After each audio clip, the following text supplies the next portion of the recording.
në burgun e Fushkrujës u hodh një lëndë plasëse. A kemi detaje se si ka ndodhur e gjithë po themi hedhja e kësaj lëndë plasëse dhe a ka dyshime nga policia nëse është dashur për të bërë një atentat apo ndoshta për të arrestisur ndonjë burgosur aty? Lënda eksplozive nuk është ajo klasikja Tritoli, por është një lëndë e përgatitur në mënyrë artizane dhe është hedhur në perimetrin e burgut të Fushkrujës, pikërisht në atë sektor, në atë vend ku është i vendosur dhe gjeneratori i emergjencave. Kamerat nuk e kanë filmuar, nuk e kanë fiksuar, ndoshta o mungesa e tyre o rezolucioni i dobët. Kjo nuk është e qartë sepse nuk ka një deklaratë zyrtare lidhur me detajet dhe hetimet drejtohen në dy pistat. Një pistë mund të jetë presion ndaj drejtuesve të burgjeve dhe dyta për një tentativë arratisje. Për mua qëndron si pistë tentativa arratisjes, sepse fakti që godasin gjeneratorin është i vetmi mjet që në rastet e ndërprerjes së energjisë elektrike kalon në gatishmëri gjeneratori për një kohë derisa mund të rikthehet energjia elektrike. Dhe mundet që nërmjet të energjisë elektrike të kenë mundësi, mungojnë pamjet filmike, mungojnë përgjuesit, mungojnë në mjetet e tjera të komunikimit, të cilët mund të ndihmojnë personat të kenë kombinuar planin e tyre me një mundësi arratisje. Siguria e burgjeve vazhdon të jetë një problem serioz. Ky është një sinjal alarmi përsëri që ndaj burgjeve do ketë gjithmonë tentativa, tendenca, jo vetëm për korrupsionin, por elemente të sigurisë. Dhe burgjet janë element sigurisë kombëtare. Kemi filluar nga burgjet e sigurisë lartë, siç ka qenë rasti i Peqinit, ku depërtimi i armëve dhe porositësve brenda burgjit i realizoi vrasjen dhe ekzekutimin e një të burgosurit. Dhe ajo që evidentoi në burgun e sigurisë ishte mungesa pikërisht e kamerave të regjistrimit apo të radarëve apo të pajisjeve të cilët janë kontroll detektor. Dhe këto mungonin për një kohë gjatë, kur investimi është bërë dhe ka qenë që në një kohë informacioni nërmjet kamerave shkonte në sallën operative të vetë të strukturës, por dhe të drejtorisë përgjithshme të policisë. U morën masa, patën kontrolle të gjitha institucioneve dhe përsëri kemi pasur rastet shkeljeve, mosbatim të protokolleve të elementëve të sigurisë. Dhe rasti i tanishëm shërbeu si një alarm ku Drejtoria e Përgjithshme drejt qoftë Ministeri i Drejtësisë urdhëroi një kontroll të befasueshëm të gjitha burgjet e vendit për të parë masat e sigurisë ku në burgun e Durrësit u kapën 10 celular që tregon një shkelje të rëndë të elementeve të sigurisë, po edhe të korrupsionit.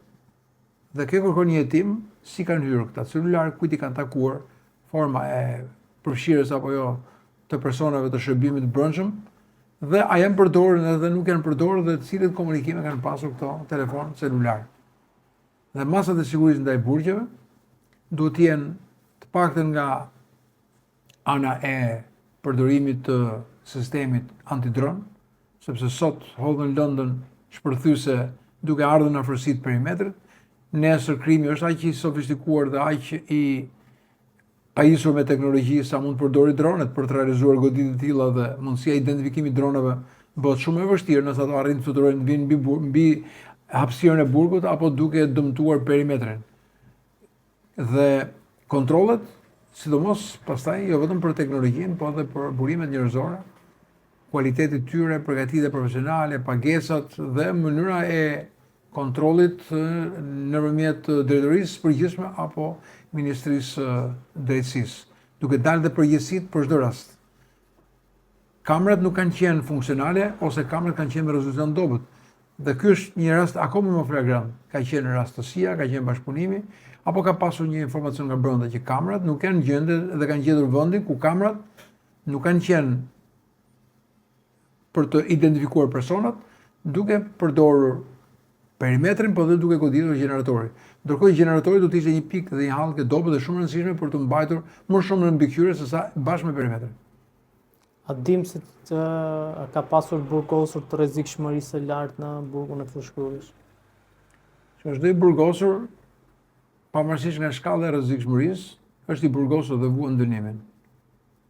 Por në të gjitha burgjet ka, sigurisht burgjet ndahen në burgjet sigurisë lartë, personat nuk janë, ky nuk është burg i sigurisë lartë, por niveli i ruajtjes dhe sigurisë burgjeve vazhdon të jetë një problem serioz. Për shembull, edhe pse për shembull në burgun e ka pasur largime të personave që kanë qenë me probleme të shëndetit mendor, përsëri ka qenë rast i përsëritur që janë larguar dhe kjo përbën një rrezik edhe social, sepse personat me sëmundje të shëndetit mendor apo probleme agresive bën agresiv dhe bën problematike edhe për vetë popullsinë. Rasti i Dan Hutrës ishte një shembull që çdo thotë kur një person arratiset nga burgu apo kur personi lirohet me kusht nga burgu për pasojat që ka.